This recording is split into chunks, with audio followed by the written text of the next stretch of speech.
Everyone, welcome back to my channel Harsha की class. और आज हम पढ़ने वाले हैं क्लास 8 का chapter number 11 force and pressure. तो इस चैप्टर को हम 2 से 3 पार्ट्स में कवर करने वाले हैं, जिससे कि आपको अच्छे से ये चैप्टर समझ में आए। लाइन बाय लाइन इसका हिंदी एक्सप्लेनेशन होगा और 2-3 पार्ट्स में ये चैप्टर कवर किया जाएगा। तो चलिए इसको फटाफट से स्टार्ट करते हैं। So in class 7th you have learned how objects move. Class 7th के चैप्टर मीन्स आपके प्रीवियस क्लासेस में हम सब पढ़ चुके हैं कि ऑब्जेक्ट्स मूव कैसे करते हैं। Do you recall how we can decide whether an object is moving faster than the other. हमने मोशन एंड टाइम वाले जो चैप्टर्स कवर किए हुए हैं क्लास 7th में, वो वीडियोस ऑलरेडी अपलोडेड हैं चैनल में। अगर आपको रेफरेंस के लिए वो वीडियोस देखने हो तो आप देख सकते हैं। देखिए, हम ये डिसाइड करते हैं कि एक ऑब्जेक्ट मूव कर रहा है या नहीं कर रहा है, या कितना तेज़ी से मूव कर रहा है या स्लो है उसकी स्पीड। ये सब बातें कैसे हमें पता चलती हैं? हमें पता चलती हैं सारी बातें उस ऑब्जेक्ट की स्पीड से, कि उस ऑब्जेक्ट की स्पीड कितनी है या उसने कितने टाइम में कितनी डिस्टेंस कवर की है। तो इससे हम अंदाज़ा लगाते हैं कि कौन सा ऑब्जेक्ट तेज़ मूव कर रहा है और कौन सा ऑब्जेक्ट स्लो है। You can also know that moving object like a ball rolling on the ground slows down. आपको ये भी पता है दैट मूविंग ऑब्जेक्ट, जैसे कि एक बॉल रोल कर रही है ग्राउंड पे, तो धीरे धीरे उसकी जो स्पीड होती है वो स्लो होने लगती है। जैसे एक बॉल को रोल किया जाता है ग्राउंड पे, तो इनिशियली तो उसकी स्पीड बहुत तेज़ होती है, वो बॉल बहुत जल्दी जल्दी बहुत तेज़ी से आगे को भागती है, लेकिन धीरे धीरे ग्रेजुअली उसकी जो स्पीड है वो स्लो हो जाती है। समटाइम्स इट में change its direction of motion. जिस डायरेक्शन में हमने वो बॉल को रोल किया है उसी डायरेक्शन में वो चलती चली जा रही है। बीच में कई ऑब्स्टिकल्स की वजह से उसका डायरेक्शन चेंज भी हो जाता है। Have you ever wondered what makes an object slow down और गो फास्टर और change its direction of motion? तो क्या कभी आपने ये सोचा है कि ऐसी क्या चीज़ है जिसकी वजह से बॉल का डायरेक्शन चेंज हो गया या फिर उसकी स्पीड जो है वो धीमे हो गई? किसी भी ऑब्जेक्ट की स्पीड तेज़ धीमी क्यों होती है या डायरेक्शन कैसे चेंज होता है? तो इन्हीं सब चीज़ों के बारे में हम डिटेल में इस चैप्टर में पढ़ने वाले हैं। Let us recall some of our everyday experiences. हमारे डे टू डे एक्सपीरियंसेस कैसे होते हैं, हम थोड़ा सा उन एक्सपीरियंसेस के बारे में बात करते हैं। देखिए, हमारी लाइफ में प्रैक्टिकली डेली जो चीज़ें हो रही हैं, हम उनके थ्रू अगर समझेंगे इस चैप्टर को तो हमें बहुत अच्छे से समझ आएगा। What do you do to make a football move? For example, अगर आप फुटबॉल प्ले कर रहे हैं तो फुटबॉल को मूव कराने के लिए मीन्स कैसे खेलते हैं football? What do you do to make a moving ball moving faster? एक मूविंग बॉल जो कि ऑलरेडी मूव कर रही है, एक बॉल, उसको और तेज़ी से, कि वो और तेज़ी से मूव करे, उसके लिए आप क्या करते हैं? How does a goal keeper stop a ball? देखिए इमेजेस में बना हुआ है ना, एक गोल कीपर है, वो एक फुटबॉल अगर उसकी तरफ आ रही है तो उसको किस तरीके से स्टॉप करता है कि वो रुक जाए। A hockey player changes direction of the moving ball with a flick of the stick. ये देखिए, हॉकी प्लेयर किस तरीके से मूविंग बॉल की डायरेक्शन चेंज करता है with the help of the stick. How do fielders stop a ball hit by the batsman? एक batsman जब हिट करता है बॉल को तो वो बहुत तेज़ी से आती है बॉल, और फील्डर उसको किस तरीके से सडनली बिल्कुल स्टॉप कर देता है। In all these situations, the ball is either made to move faster or slower or its direction of motion is changed. तो ये जितने भी एग्जाम्पल्स हमने देखे उन सबों में क्या हुआ है कि या तो बॉल की स्पीड तेज़ हुई या धीमी हुई या सडनली स्टॉप हो गई बॉल, या फिर उस बॉल की डायरेक्शन चेंज हो गई। We often say that a force has been applied on a ball when it is kicked, pushed, thrown और फ्लिक्ड। हम अपनी डे टू डे लाइफ में जब ये सारी चीज़ें होते हुए देखते हैं या एक्सपीरियंस करते हैं तो हम कह देते हैं कि भाई, जैसे कि अगर बॉल है तो हम कह देते हैं कि भाई बहुत फोर्स से आ रही थी बॉल, है ना, बहुत फोर्स अप्लाई किया गया था, तेज़ी से आ रही थी बॉल। तो ये सारी चीज़ें हम बोल तो देते हैं बट हम इनके पीछे का साइंस नहीं समझते हैं। What is a force? ये सारी चीज़ें जो होती हैं वो फोर्स की वजह से होती हैं। अब ये फोर्स क्या होता है और इसी के बारे में हमारा ये चैप्टर है। What can it do to bodies on which it is applied? तो ये फोर्स करता क्या है बॉडीज पे जिस पे इसको अप्लाई किया जाता है? We shall seek answers to such questions in this chapter. तो इस चैप्टर में हमें इन्हीं सब क्वेश्चंस का आंसर मिलने वाला है। फोर्स, अ पुश और अ पुल। फोर्स, और आगे देख रहे हैं आप कि पुश लिखा हुआ है और पुल लिखा हुआ है। पुश का मतलब क्या होता है कि धक्का देना, किसी भी चीज़ को पुश करना मीन्स धक्का देना। पुल का मतलब क्या होता है? किसी भी चीज़ को अपनी तरफ खींचना। पुशिंग क्या होता है, जब कोई ऑब्जेक्ट आपकी बॉडी से दूर जा रहा है, मीन्स जब आप धक्का देते हैं तो वो आपकी बॉडी से दूर जाता है, उसको हम कहते हैं पुश करना। और पुल करना मतलब आप किसी चीज को अपनी तरफ खींचते हैं, उसको कहते हैं पुल करना। Actions like picking, opening, shutting, kicking, hitting, lifting, flicking, pushing, pulling are often used to describe certain tasks. अब हम लोग अपने डे टू डे लाइफ में बहुत सारे एक्शन वर्ड्स का इस्तेमाल करते हैं ना, जैसे पिकिंग मतलब जब आप कोई चीज़ पिक करते हैं, उठाते हैं, तो उसको पिकिंग है ना। ओपनिंग मतलब कोई, जैसे आपने डोर ओपन किया, that is opening. Shutting means आपने जैसे डोर बंद किया। किकिंग बॉल को जब किक करते हैं। हिटिंग जब सपोज बैट्समैन जब बॉल को हिट करता है बैट से, तो उसको कह दिया हमने हिटिंग। लिफ्टिंग आप कोई चीज़ लिफ्ट कर रहे हैं ना, नीचे से ऊपर आप उसको लिफ्ट कर रहे हैं, उठा रहे हैं। फ्लिकिंग जैसे कि हॉकी प्लेयर ने अपनी स्टिक से क्या करा, बॉल की डायरेक्शन को चेंज कर दिया। पुशिंग धक्का देना, पुलिंग खींचना, ये सारे कुछ डे टू डे वर्ड्स हैं जो हम अपने टास्क को कंप्लीट करते समय बोल देते हैं।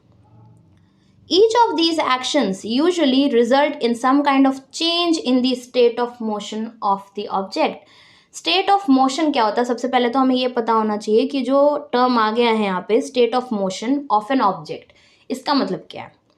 तो इसका मतलब ये है कि एक ऑब्जेक्ट है, अब वो ऑब्जेक्ट कुछ भी हो सकता है, बॉल हो सकती है, ह्यूमन बॉडी हो सकती है, कुछ भी हो सकता है वो ऑब्जेक्ट। सपोज एक बुक है, एक बुक रखी हुई है टेबल पे, तो यहाँ पे ऑब्जेक्ट क्या है, एक बुक है। इसका स्टेट ऑफ मोशन क्या है, ऑब्जेक्ट हो गया ये बुक। अब नेक्स्ट जो इसमें टर्म आया है state of motion. State of motion means इस बुक की पोजीशन क्या है, मीन्स ये रेस्ट पे है या ये मूविंग है, ये होता है स्टेट ऑफ मोशन। किसी भी ऑब्जेक्ट का जो स्टेट ऑफ मोशन होता है उसका मतलब ये होता है कि वो ऑब्जेक्ट मूव कर रहा है या रेस्ट की पोजीशन पे है। तो अब जैसे यहाँ पे बुक अगर एक टेबल पे रखी हुई है तो वो मूव नहीं कर रही है, तो यहाँ पे इस ऑब्जेक्ट का स्टेट ऑफ मोशन क्या हो गया, रेस्ट। तो अब इस चीज़ को हम अच्छे से समझने के लिए एक्टिविटी 11.1 देखते हैं। यहाँ पे क्या है, एक टेबल दी हुई है और इसमें कुछ एक्शंस मेंशन किए गए हैं। देखिए कुछ एक्शंस हैं, कुछ सिचुएशंस दी गई हैं, जैसे कि moving a book placed on the table, opening और शटिंग अ डोर, इस तरीके से कुछ एक्शंस दिए गए। और इनमें क्या एक्शन लग रहा है, मीन्स क्या आप काम कर रहे हैं इन सब चीज़ों के स्टेट ऑफ मोशन को चेंज करने के लिए, क्या एक्शंस लिए जा रहे हैं। यहाँ पे कुछ इन्होंने एग्जाम्पल्स या टाइप ऑफ एक्शंस मेंशन किए हैं। Moving a book placed on the table, एक बुक है जो टेबल पर रखी हुई है। रखी हुई है मीन्स उसका स्टेट ऑफ मोशन अभी क्या है, रेस्ट है, ठीक है, रेस्ट पे है। अब क्या करना है, मूव करना है उसको, मीन्स स्टेट ऑफ मोशन क्या हो जाएगा, मूविंग हो जाएगा, क्योंकि आप मूव कर रहे होंगे ना, रेस्ट से चेंज हो जाएगा, मूविंग ऑब्जेक्ट बन जाएगा अभी ये। तो अब मूव जब करना है तो इन्होंने ये पूछा है कि आप कौन कौन से एक्शंस जो है उस पर लगेंगे। जैसे कि पुशिंग भी लगेगा, हो सकता है आप बुक को धक्का दे रहे हो, है ना, पुश कर रहे हो, टेबल पे रखी हुई आप उसको पीछे की तरफ खिसका रहे हो, तो क्या हो जाएगा, पुशिंग एक्शन लग जाएगा। इसी तरीके से पुलिंग, हो सकता है आप बुक को अपनी तरफ पुल कर रहे हो, राइट, तो तब एक्शन क्या हो जाएगा, पुलिंग। हो सकता है आप बुक को लिफ्ट कर रहे हो, टेबल पर रखी हुई आप उसको उठा रहे हैं, तो क्या हो गया, लिफ्टिंग। तो ये सारे क्या हैं, एक्शंस हैं। आपने उस बुक के स्टेट ऑफ मोशन को चेंज करने के लिए क्या किया, एक्शंस लगाए। इसी तरीके से ओपनिंग और शटिंग अ डोर, जब हम दरवाजे को खोलते हैं या बंद करते हैं, जब हम खोलते हैं तो कौन सा एक्शन लगता है, पुलिंग लगता है ना, खोल रहे हैं मतलब अपनी तरफ आप उसको, दरवाजे को आपकी बॉडी की तरफ आ रहा है दरवाजा, खींच रहे हो आप दरवाजे को, तो क्या हो गया, पुलिंग हो गया। इसी तरीके से पुशिंग मतलब जब when you are shutting the door, जब आप दरवाजे को बंद कर रहे हो, मीन्स आपकी बॉडी से दूर जा रहा है वो दरवाजा, तो दैट इज पुशिंग। इसी तरीके से drawing a bucket of water from the well, कुएं से पानी खींचते हैं, तो खींचते हैं तो क्या करते हैं, पुलिंग, है ना, खींच रहे हैं आप, बकेट अंदर डाल के कुएं के अंदर पानी लिफ्ट कर रहे हैं आप, पुल कर रहे हैं, ना कि पुश कर रहे हैं, पुल कर रहे हैं बकेट को, पानी खींच रहे हैं आप, that is pulling. A football player taking a penalty kick, penalty kick के लिए जब अब फुटबॉल प्लेयर क्या करता है, किक करता है ना, तो यहाँ पे देखिए इन्होंने ऑप्शन मेंशन किया है किकिंग, यहाँ पे कौन सा एक्शन लग रहा है, किकिंग। इसी तरीके से a cricket ball hit by the batsman, batsman जब हिट कर रहा है बॉल को तो कौन सा एक्शन लग गया, हिटिंग। इसी तरीके से मूविंग अ लोडेड कार्ट, मीन्स एक ठेला है अगर वो भरा हुआ है सामान से, तो उसको अगर मूव करना है तो क्या करना होगा, पुलिंग, है ना, पुल करेंगे उसको। इसी तरीके से ओपनिंग अ ड्रॉर, ड्रॉर, जो आपके कबर्ड्स में जो ड्रॉर्स होती हैं उनको ओपन करते हैं तो क्या करते हैं, ड्रॉर्स को अपनी तरफ खींचते हैं ना, तो कौन सा एक्शन लगेगा, पुलिंग लगेगा. Now do you notice that each of these situations can be grouped as a pull or a push और बोथ. तो ये सारे एक्शंस जो हैं वो या तो कहीं ना कहीं पुश के अंदर आ रहे हैं, जो मेन जो ग्रुप है, दो ही ग्रुप्स हैं मेन, पुश हैं या फिर पुल है. तो या तो ये सारे एक्शंस पुश में आ रहे हैं या फिर पुल में आ रहे हैं. मेजरली दो ही ग्रुप्स होते हैं. Can we infer from this that to move an object it has to be pushed or pulled.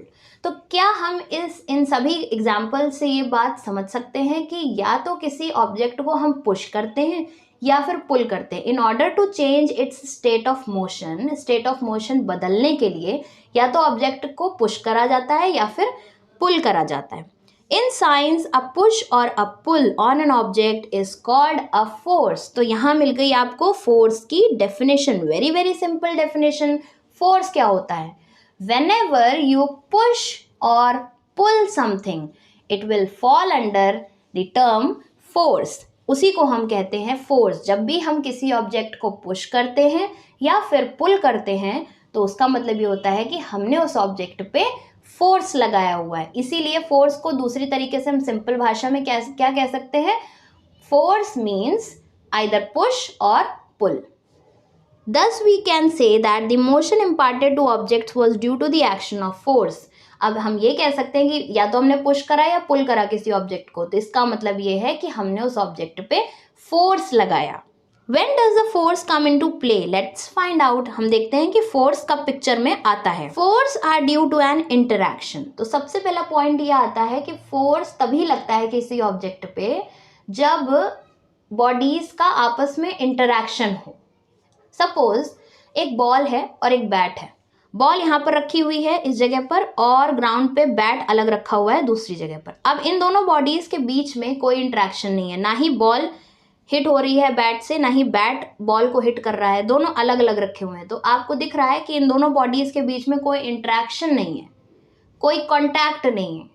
और जब तक दो बॉडीज के बीच में इंटरैक्शन नहीं होगा तब तक फोर्स नहीं लगेगा. तो ये बहुत ज़रूरी है फोर्स लगाने के लिए. किसी भी ऑब्जेक्ट पे फोर्स तब लगता है जब दो बॉडीज का आपस में इंटरैक्शन होता है. अब जैसे कि इन्होंने एक एग्जाम्पल दिया हुआ है यहाँ पे, a man standing behind a stationary car.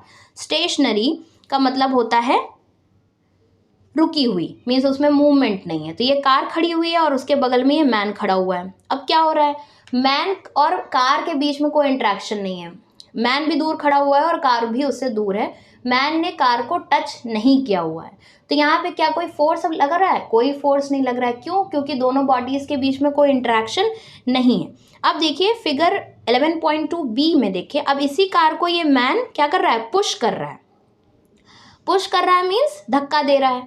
अब यहाँ पे इंटरेक्शन हो गया, बॉडी, एक बॉडी और दूसरी बॉडी के बीच में इंटरेक्शन है. मैन जो है बॉडी कार के कांटेक्ट में आ गया है उसको पुश करने के लिए. तो यहाँ पे क्या है, फोर्स लगने लगा. क्यों? क्योंकि दोनों ऑब्जेक्ट्स के बीच में, दोनों बॉडीज के बीच में इंटरेक्शन हो रहा है. अब फिगर 11.3 में देखिए, ये जो फिगर आपको दिखाया गया है इसमें क्या है कि दोनों जो गर्ल्स हैं वो एक दूसरे को पुश कर रही हैं. ठीक है, they are holding their hands, यानी दोनों बॉडीज के बीच में इंटरेक्शन है, कॉन्टैक्ट में है ये दोनों, और ये दोनों क्या कर रहे हैं, एक दूसरे को पुश कर रहे हैं. तो अभी यहाँ पे इन्होंने क्वेश्चन पूछा, हु इज पुशिंग हुम, मीन्स कौन किसको धक्का दे रहा है. इस इमेज को देख करके क्या आप बता सकते हैं? क्योंकि हमें तो इस इमेज में ये दिख रहा है कि ये दोनों गर्ल्स एक दूसरे को पुश कर रही हैं. मीन्स ये दोनों ही ऑब्जेक्ट, दोनों ही बॉडीज एक दूसरे पर फोर्स लगा रही हैं. इसी तरीके से फिगर 11.3 में देखिए बी, हु इज पुलिंग हुम. अब यहाँ पे ये दोनों गर्ल्स क्या कर रही हैं, एक दूसरे को पुल कर रही हैं. They are moving round.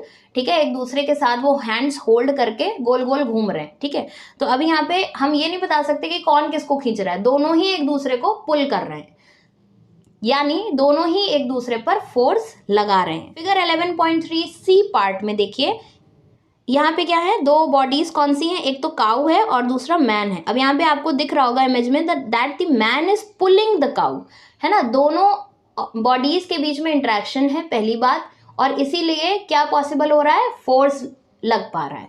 क्या फोर्स है, पुलिंग फोर्स है. मैन क्या कर रहा है, काऊ को पुल कर रहा है अपनी तरफ, तो यहाँ पे फोर्स इंप्लाई हो रहा है. So from these examples we can infer that at least two objects must interact for a force to come into play. So this line is very important कि at least minimum कितनी bodies होनी चाहिए, दो bodies तो at least होनी ही चाहिए, और वो दोनों bodies का आपस में interaction ज़रूरी है. जब तक interaction नहीं होगा force नहीं लग सकता है.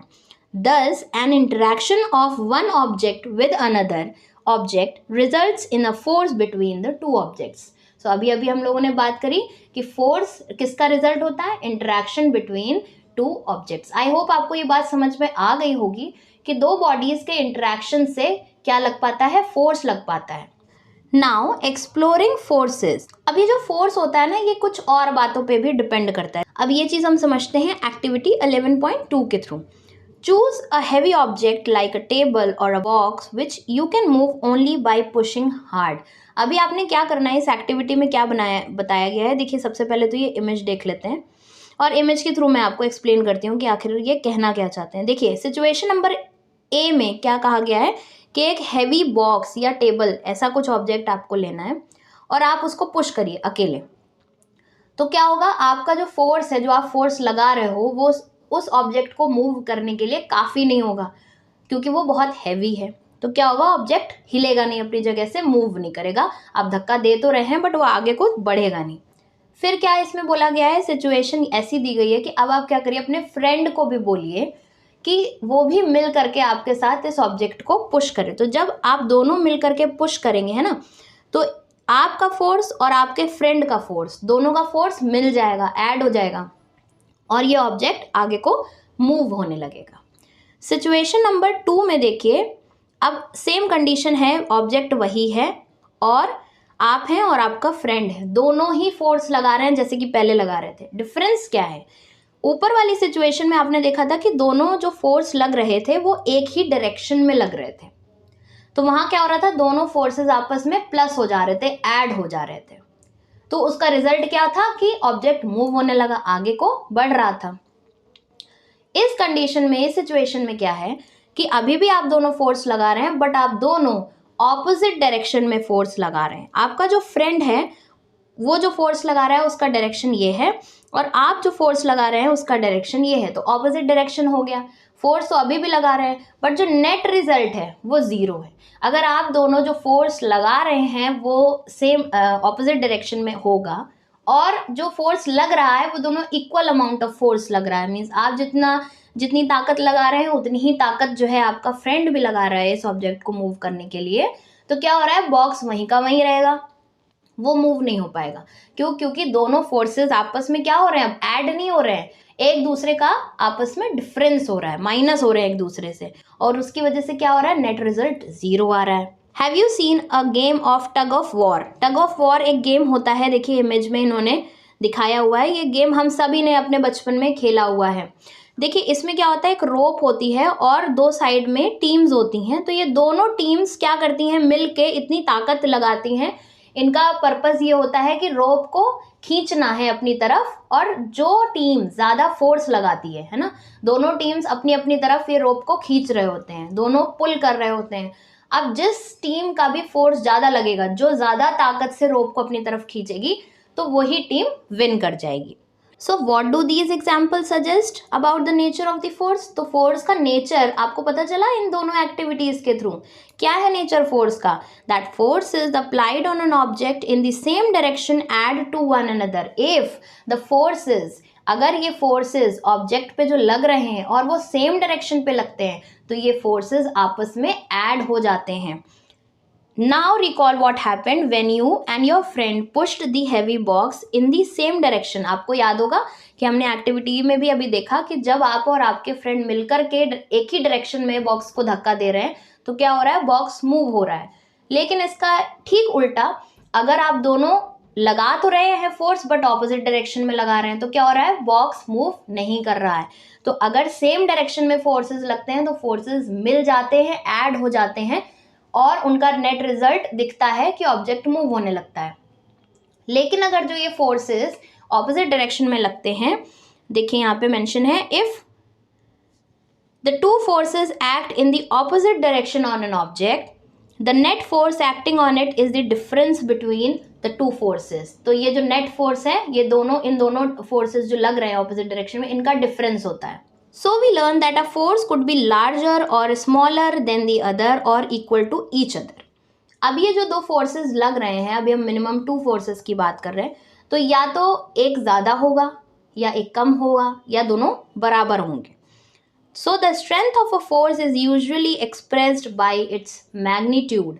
तो हम कैसे पता लगाते हैं कि कौन सा फोर्स ज़्यादा है कौन सा कम है? हम ये देखते हैं कि किस फोर्स का मैग्नीट्यूड ज़्यादा है या किस फोर्स का मैग्नीट्यूड कम है, मतलब कितना अमाउंट ऑफ फोर्स लग रहा है। सिंपल सी भाषा में अगर आप देखें तो फोर्स का जो इफेक्ट है वो 2 बातों पे निर्भर करता है।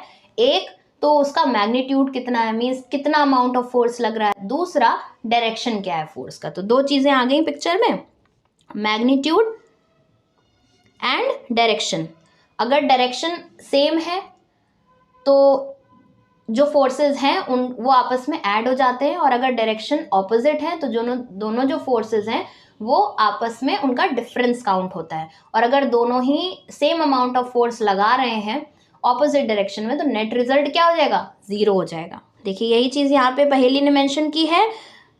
Does it mean that the net force on an object is 0 if the two forces acting on it opposite directions are equal? अगर opposite direction में 2 forces लग रहे हैं किसी ऑब्जेक्ट में और इन दोनों forces का जो मैग्नीट्यूड है वो सेम है, जितना मैग्नीट्यूड इस फोर्स का है उतना ही मैग्नीट्यूड इस फोर्स का भी है, तो यस, जो नेट रिजल्ट है वो 0 होगा। So we can say that more than 1 force can be acting on an object. तो एक ऑब्जेक्ट पे एक से ज़्यादा फोर्स लग सकते हैं, बट अल्टीमेटली उस ऑब्जेक्ट पे रिजल्ट किसका आएगा? नेट फोर्स का आएगा। नेट फोर्स क्या होता है? 2 फोर्सेस का सम या फिर डिफरेंस। सम कब होगा? जब वो दोनों फोर्सेस एक डायरेक्शन में होंगे, और डिफरेंस कब होगा? जब वो दोनों फोर्सेस ऑपोजिट डायरेक्शन में होंगे। अब आगे इस चैप्टर में हम पढ़ेंगे that a force can change the state of motion and a force can change the shape of motion. तो ये सारे क्या है? फोर्स के इम्पैक्ट है। अब हमने जान लिया कि फोर्स क्या होता है, किस किस तरीके से हम फोर्स को आइडेंटिफाई कर सकते हैं। अब ये फोर्स करता क्या क्या है, तो इसके इफेक्ट्स क्या हैं बॉडीज पे, तो इसके इफेक्ट्स और टाइप्स ऑफ फोर्सेस हम नेक्स्ट पार्ट में कवर करेंगे। तो मैं मिलूंगी आपसे अपनी नेक्स्ट वीडियो में। Till then bye.